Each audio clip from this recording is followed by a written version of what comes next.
Update show with John Krasinski and Jim Suhan. He's John Krasinski from The Athletic. I'm Jim Suhan from TalkNorth.com and the Star Tribune. Check out the John Krasinski show as well. It's our very popular show starring John on the Timberwolves and the NBA. A really good episode this week. And that show is also on YouTube. Viking Update show is coming to you from the Aquarius Home Services Studio and presented by OnX Hunt. We'll tell you about our sponsors later. Let's get to the primary Vikings news. Brian Flores is coming back. Durante Jones goes to the Commanders as defensive coordinator. Flores, there was some mystery around him, but it looks like, he is coming back unless I guess the Cleveland Browns offer $200 million a year. And of course, he still might turn that down. It's just Cleveland Browns, but it feels like Flores is going to be back. So, I'm sure they're going to miss Jones. He's a good coach, but the big piece was Flores. The big piece was Flores, Jim. You and I had talked about it. I don't think it was a foregone conclusion that this was going to happen. I think it was possible that he could have left for another coordinator job. He did interview for Washington. So some people might say, yeah, that was just a negotiating ploy. I don't know. I really do think that there was some exploration, and there's real talk, among the Vikings, among Flores and his representatives about, kind of continuing this relationship. And so to get that done and to lock that in, it's just really, really big. You and I talked about this at the end of the regular season that, the two biggest priorities were to get Brian Flores in and ready to go. And then also, to figure out the quarterback, what you're going to do there. And so, to get one of those boxes checked when I just don't think it was as straightforward as here's a contract. We want you to stay. Let's get it done. That's a really important thing for building on, what they were able to do defensively this season. Yes. And while losing Jones hurts, the reality is if you have any kind of an operation, you're going to end up losing assistant coaches because you're going to hire good assistant coaches and they're going to become well known. They're going to leave. You just have to deal with that. They've lost two defensive coaches in this cycle, but it's up to Flores to make it work anyway. Still makes me wonder. I certainly think Harrison Smith's retiring, but I'm holding out that 2% chance that he actually at some point comes back and says, nope, I'll play again. And that solves one of their problems at safety. Well, hey, Jim, and let me ask you this. Do you think, is there a chance that the Browns is just such a bad job? Yes. That they just come back to Flores and be like, look, we got to have someone established. We got to have someone that is different, that's going to bring a different mindset. And I believe in my heart that Flores is their number one candidate. No, I think they've had a bunch of other people pull out though. And so you get to a point where maybe it's got to be a safe phasing thing of a face saving thing where it's like, look, we gotta get somebody that's formidable here, and everyone is turning us down. So, hey, Brian Flores, we know that you kind of have this thing with the league. We know that maybe you haven't been the first choice for several other places, but we're going to give you this chance. I just wonder if it does get to that point with him. It's certainly a possibility. As you said, just because the Browns are going to run out of people, nobody wants to work there. My thought is Brian Flores worked for a bad organization and he got fired for no good reason after having a winning season. I don't think if he goes to Cleveland, he doesn't know if he has a quarterback. He doesn't know if the ownership's going to stand behind him. He doesn't know if the general manager knows what he's doing. Really, the only reason to take the Browns job right now is if you just want the payday. Mm-hmm. And it's a great point. I just don't think he's going to, he's in a tough situation because we know there are owners in this league that will not hire somebody who has sued the league. We know there are certain owners in this league who probably won't hire a black head coach. So he kind of can't afford to be picky. And yet his history as a head coach in the NFL is going to encourage him to be picky. So he's looking for a very specific right situation. I just can't imagine the Browns is that situation. Yeah. And, as I was kind of talking it out and even listening to you talk about it too, one thing that does have to be in his thinking or his thought process is that there isn't going to be a third chance for him. If he gets a second chance, a lot of black head coaches don't get a second chance, but if he gets a second chance, it's got to be a great situation, because if he goes into a bad situation and then gets fired again, there is no third bite at the apple. And so, he's in a really difficult position because, to your point, and to one that I've raised before, I don't think that there are many organizations out there that will hire a black coach, but B, a black coach who has sued the league and has a, reputation, whether it's fair or not, for being combative, confrontational, whatever. And so he's already operating with a much smaller window of teams that will just even consider him for the job. He'll probably get a lot of interviews because of the Rooney Rule, but how many teams will really consider him for the job? I don't think it's 3, but I also don't think it's 25. So he wants to be picky, but it's harder for him to be picky just knowing that the rest of the league, he's not kind of operating with the same opportunities that Grant Udinski has or whoever. So, it's just like how he figures this out and what he does, and how he views each opportunity. And it is interesting because I kind of wouldn't blame him if he's like, look, I don't know when the next one is coming, so I better take one to get another shot. And I believe in myself to the degree that I can turn the Browns around, even though everyone else has failed or something like that. I could see that as well. But at the same time, he does have to know that, man, this is going to be my last shot at it. I better get one that I can succeed in. Otherwise, there isn't going to be a third chance here. Right. And there's one other perspective, and that's this. He's not old, but he's not going to be, his career isn't going to last forever. Probably. I mean, there are some coordinators that coach until they're really, and the other view of it is, if somebody offers you big money, take it. Yeah. Take it. And then the worst thing that's going to happen is if it doesn't work out, somebody's going to hire you as a defense coordinator, and you will have had the pay bump and the opportunity to be a head coach one more time. And then you go back to doing what you're doing before, probably maybe even a stronger candidate for other defense coordinator jobs. I mean, there is, we don't like talking like money is everything, especially people in our business, but paydays are a nice thing. You set your family up for, you get some kind of generational wealth. And then the worst thing that happens is you go back to being a defense coordinator. That's true. Cause you're right. Because, despite the relative lack of opportunities to be a head coach in this league, he will have defensive coordinator jobs as long as he wants them. I do believe that. Like that chance is there. He is essentially like, he's Norv Turner. Back in the day, like, everyone wanted to have Norv Turner as their offensive coordinator. A few wanted him as their coach, and that was mixed results, but offense coordinator, great. And that's, I think, where Brian Flores lives right now, is that he is incredibly respected as a defensive mastermind. And so because of that, he could take a job. He could take a bad job, get some good money, get one more chance to run things. And if it doesn't work out, yes, there will be very well paying, defensive coordinator jobs available to him at any moment that he wants to take them. So two names popped up. One is Norv Turner. I'm just remembering that Norv Turner was always kind of considered a fairly genial guy, and by the end, Zimmer couldn't get along with him. By the end, Zimmer couldn't get along with anybody. I don't know that that's the litmus test for agreeable guys. No, it just reminded me, because I was thinking a lot about Zimmer the other day, and I was thinking about just how much of a team organizational guy he was up until they lost that NFC Championship game, and after that, he was just pissed at everybody for everything all the time. The other question we got to ask about Flores is, why wouldn't Flores want to go take a job where there's a Pro Bowl quarterback like Shedeur Sanders? Yeah, right. Yeah, it's right there, 100%. Like that.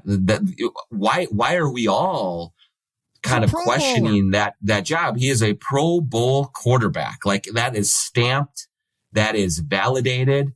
Like, I mean, what more could you ask for? I mean, I don't pay any attention to the Pro Bowl. I haven't for many years, but listen, I'm not even ripping Shedeur Sanders. He was in a tough situation, and he might end up being a really good NFL quarterback. He has a lot of attributes I really like. But when you say that a guy who basically was thrown in as a what the hell move at the end of the season and played okay as a Pro Bowler, just get rid of the whole damn thing. Just get rid of the whole thing. Like, I got to look this up here. How many games did he start? Was it like 6? I thought it was less than that. Let's see. He played in 8 games. And yeah, I can't tell just read it. Right. But yeah, I mean, if he started 5 of them, like how is that? You're right. Like that in and of itself, again, nothing against Shedeur because I'm intrigued by him. We'll see what happens, but he, played in 8 games and I think maybe, started 6 of them and he's a Pro Bowler. Like that is just blow that game up and launch it into the sun. Like unreal. Like that's what it's come to here. And his numbers don't compare favorably to JJ McCarthy's, 56%. He threw over 200 yards twice. 7 touchdowns, 10 interceptions. Yeah. Unbelievable. Yeah. I mean, what are we doing? Oh, man. Okay, let's get back to some Vikings issues and talk about the big games as well. First, we want to let you know we're coming to you for the Aquarius Home Services Studio. Scott for Aquarius Home Services, wishing you a warm and cozy Happy New Year. Not so cozy? Still relying on that furnace that's, well, not so reliable? Here's the fix for 2026. Enjoy no payments and no interest for 6 months on a new high-efficiency whole home heating and cooling system. Enjoy today and don't pay until this summer. Schedule your free estimate today at AquariusHomeservices.com. Financing based on credit approval. Aquarius, earning the right to be recommended. In the Viking Update show, by the way, this is one of our 3 Viking shows. We also have Alec Lewis's show. By the way, Alec Lewis is going to occasionally drop in on this show to have a roundtable with us. Looking forward to that. He does a great job covering the Vikings for The Athletic. And also we have Jeff Diamond's Vikings and NFL Insider. Great time of the year to listen to Jeff's show because he can break down the salary cap the way fans and journalists can't. He can tell you why being $30 million over the cap means absolutely nothing. He can settle your nerves. Check out that show as well. Right now, I want to tell you about Onyx Hunt. Have you ever driven past a piece of land and wondered who owns that? Or maybe you need to know exactly where property line runs. That's where Onyx Hunt comes in, and it's not just for hunters. There are folks using Onyx for their jobs every day throughout the country, from farmers and ranchers mapping out their fields, wildland firefighters navigating rough terrain, to construction workers needing to know who owns what property. This app offers something for everyone. If you need the best land ownership maps, aerial imagery, and property boundaries in your pocket, Onyx Hunt is a tool for the job. Try it free for 7 days. Download Onyx Hunt in the app or Google Play Store or visit onyxmaps.com/hunt to get started. All right. So I watched the games this weekend. I feel like the AFC playoffs, to me, the entire AFC playoffs were just about Josh Allen. And as soon as Josh Allen was out, I was kind of done. And then the Patriots go win a game where they don't really do much right offensively other than have Drake May run a couple of times. It was just not great football. Rams Seahawks, fantastic game. And guess what? Now you have Sam Bradford going to the Super Bowl facing Sam Darnold. I'm sorry, Sam. Oh boy, I was thinking about Zimmer years, and that was quite a slip. So Sam Darnold's going to the Super Bowl. Garrett Bradbury's going to the Super Bowl. I know Darnold is the big name, the big storyline here. I actually think the more obvious mistake made by the Vikings might have been to let Bradbury go, spend big money on Brian Kelly, a very good player with a significant injury history, including concussions, and not spending the money elsewhere, because I think Bradbury's a good player if you give him good-sized, capable guards next to him. It's really interesting, Jim, that you bring that up, because it feels so much like the Darnold McCarthy thing, right, in a way, in terms of like when Bradbury left, everyone was like, yeah, okay, fine. We tried it for a few years. He was all right, but they need something more here. And here comes Ryan Kelly, veteran guy, maybe a little bit bigger, stronger, whatever you want to call, however you want to term it. But, there was a real belief that a lot of the Vikings offensive line issues stemmed from Garrett Bradbury and being just a little soft in the middle, certainly with the guards as well.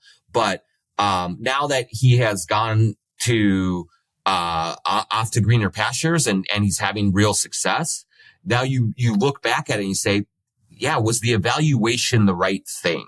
Was that were we looking at the right things? Did we get too caught up in measurables or whatever? With Sam Darnold, it was, well, did we get too caught up in his past? And did we think just not believing in him, especially because the end of the regular season and then the playoffs with the Vikings? And so did we discount too much what we saw before that? And so with Bradbury, yes, like one awesome guy, like really stand-up guy, like that was always available, at least from what I remember, and like talked a lot and was thoughtful and certainly, played his butt off for this team, but seemed like there was some limitations that you just wanted something upgrade. The new toy was going to be shinier and was definitely going to work out, and it hasn't worked out that way.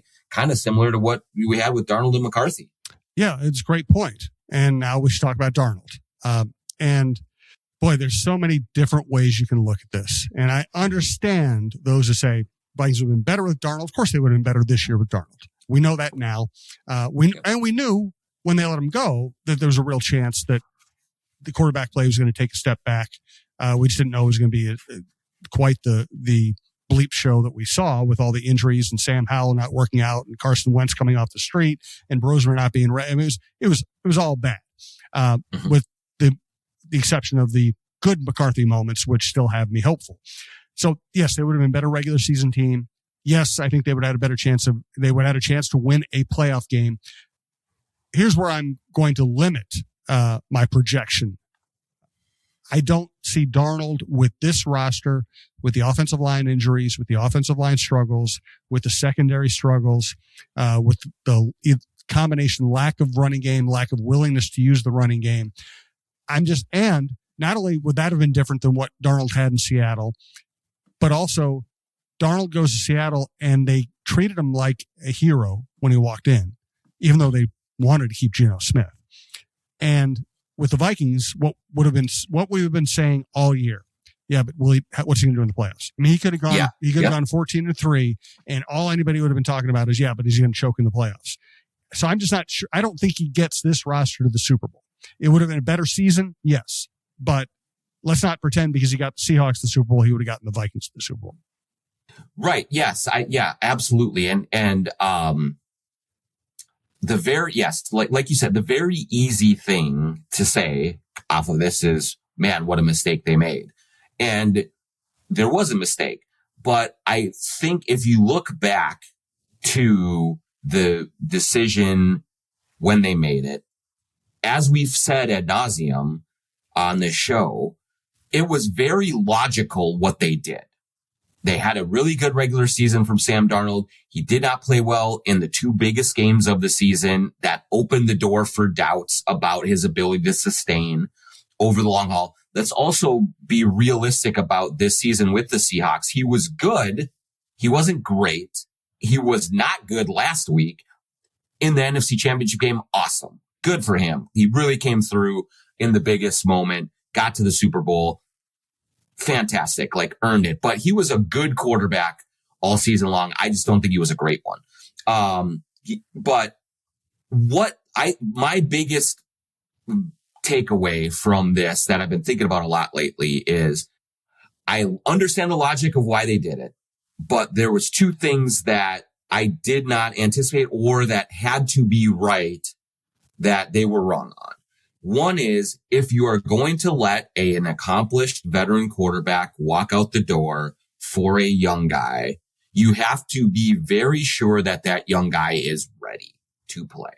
And I don't think that JJ McCarthy was all the way ready to play. Now, he did have some moments, played well in some moments there, but also, there were many times where it looked like, man, this kid is still a kid and still figuring things out.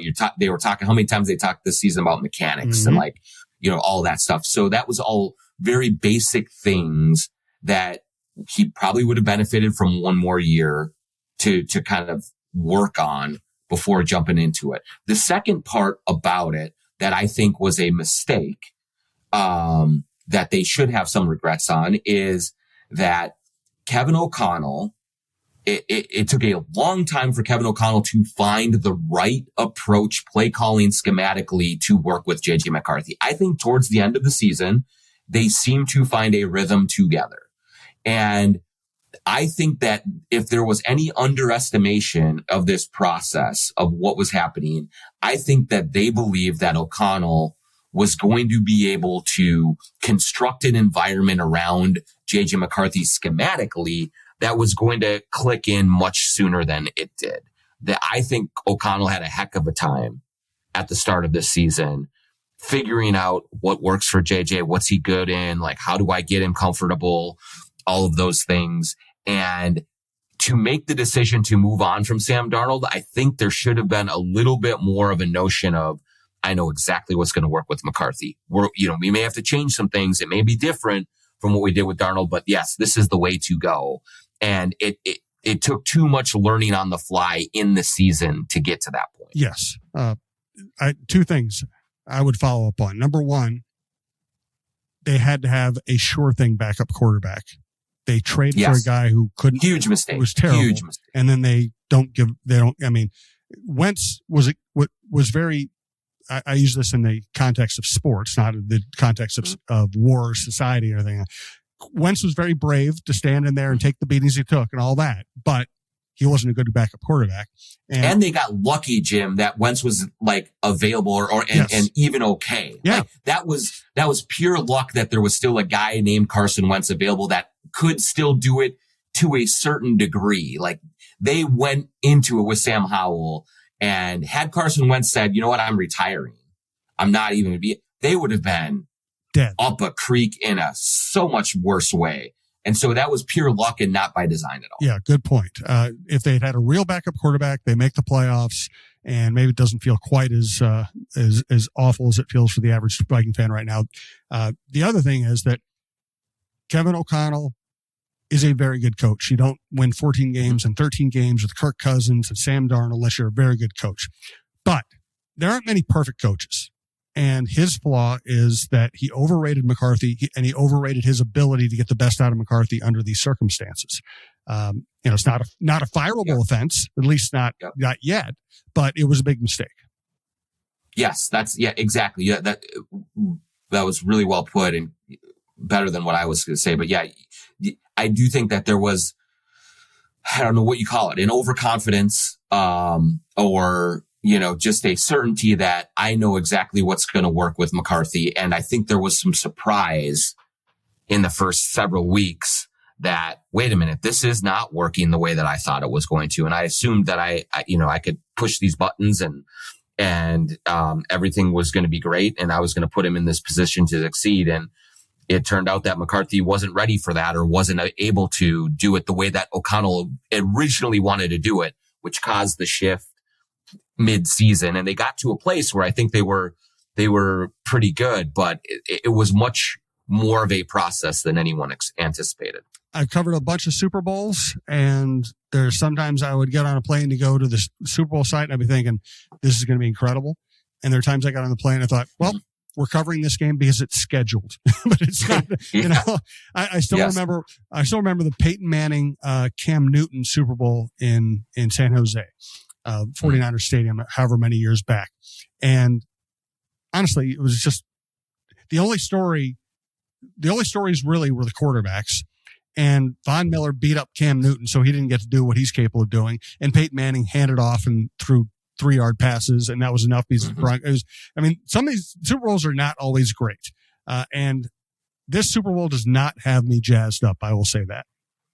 Yeah, no, definitely not. I have been underwhelmed by these playoffs. Yes. Like, there've been good games, but it's just like, there's nothing that is grabbing me, and there's nothing that's grabbing me about this matchup at all. I will say, well, the one thing that is sticking in the back of my mind, I think I saw someone put a tweet out about it. I don't know who it was, but I think it was Chris Vanini from The Athletic, one of our college football guys. And he said, hey, the Patriots are going to the Super Bowl with a second-year quarterback, and everyone believing that the NFC is just going to roll. When have we seen that before? And that was the Brady the first Brady, when they beat the Rams. Yep. And so it could end up being a compelling game.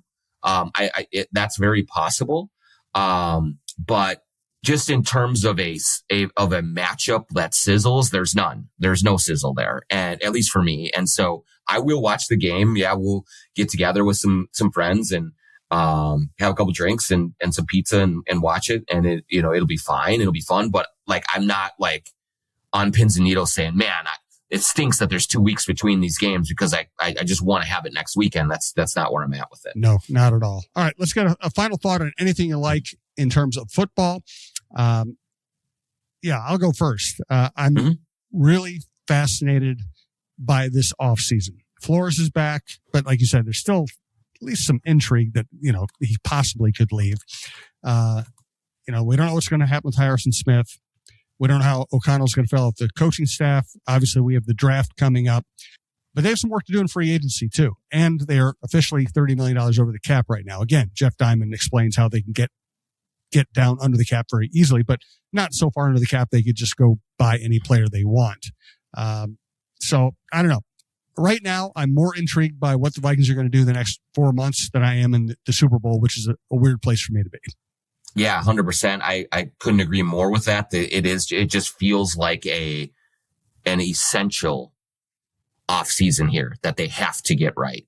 Otherwise, they're going to find themselves buried in a very, very good division with, against a Lions team that is really talented and really well run. And two really good quarterbacks now, Jordan Love and Caleb Williams. And so the potential for them to really sink here is there if they don't nail this. My final thought, Jim, is how happy I am for Leslie Frazier, assistant head coach with the Seattle Seahawks, has been integral with Mike Macdonald as a first-time head coach, and Mike Macdonald's been awesome for Seattle, but Leslie's behind the scenes there, and him getting to the Super Bowl and getting another chance here. And you and I have talked about it in the past of just what an amazing human being he is. And it didn't work out here as a head coach for him, but the way that he held himself up and the way that he conducted himself through very, very difficult circumstances is just like, he will always be someone that I just have the utmost respect for. And so it's great to see him back in the big game and having a chance here to get another ring. Yeah, one of the coolest things I've gotten to do is I went down to Mississippi to spend time with Leslie. I remember that. And so basically he showed me the kind of a brick small shack that he grew up in, and it had been burned down, and it was just tiny. Mississippi heat and humidity is grueling. They didn't have air conditioning. And, for Leslie to make it from there to having such a great career. And that's also, I know Viking fan, I used to campaign for Leslie a little bit and say, hey, this guy didn't get much of a chance here. And, and Viking fans used to get very angry at me because they just, saw his last year here and it was a disaster. I tell you what, he should have gotten another shot someplace, Yes. And he got Christian Ponder to the playoffs. How many NFL coaches who have worked in the last 30 years could have gotten Christian Ponder to the playoffs? Nope. Yep. Incredible. Yeah. It is like, it's an absolute crime that he never has gotten another shot. He's 66 years old now, so he probably not coming for him. But, not only from just a pure coaching standpoint, but you want a leader of men. Yep. Like, you want someone that your organization is going to be proud to call their head coach. Like, there's no one in the league that I'd rather have from a personality standpoint. I get it. Wins and losses are what counts. You can have the Sean Paytons of the world. You can have all these other guys that, that are super high ego and hard to get along with, but man, they win. So, okay, great. The ends justify the means. But man, if you ever hire Leslie Frazier as your head coach, there is never a concern about, is this guy going to treat people the right way? Is he going to conduct himself honorably? Is he going to be someone that we as an organization can feel good about being the face of our franchise from an organizational leadership standpoint? Leslie is that in spades. And so, to just think that he never got another chance when he has also gone on to be a high level assistant on very successful teams after his stay here. Like it just that's a really hard one to swallow. It stinks, no doubt about it. So I'm glad he's back at the Super Bowl. I hope he really enjoys it. Great person, great family. Congratulations, Leslie. We'll leave this show on that note. Thank you all for listening, and give a tip of the cap to Leslie Frazier if you get a chance.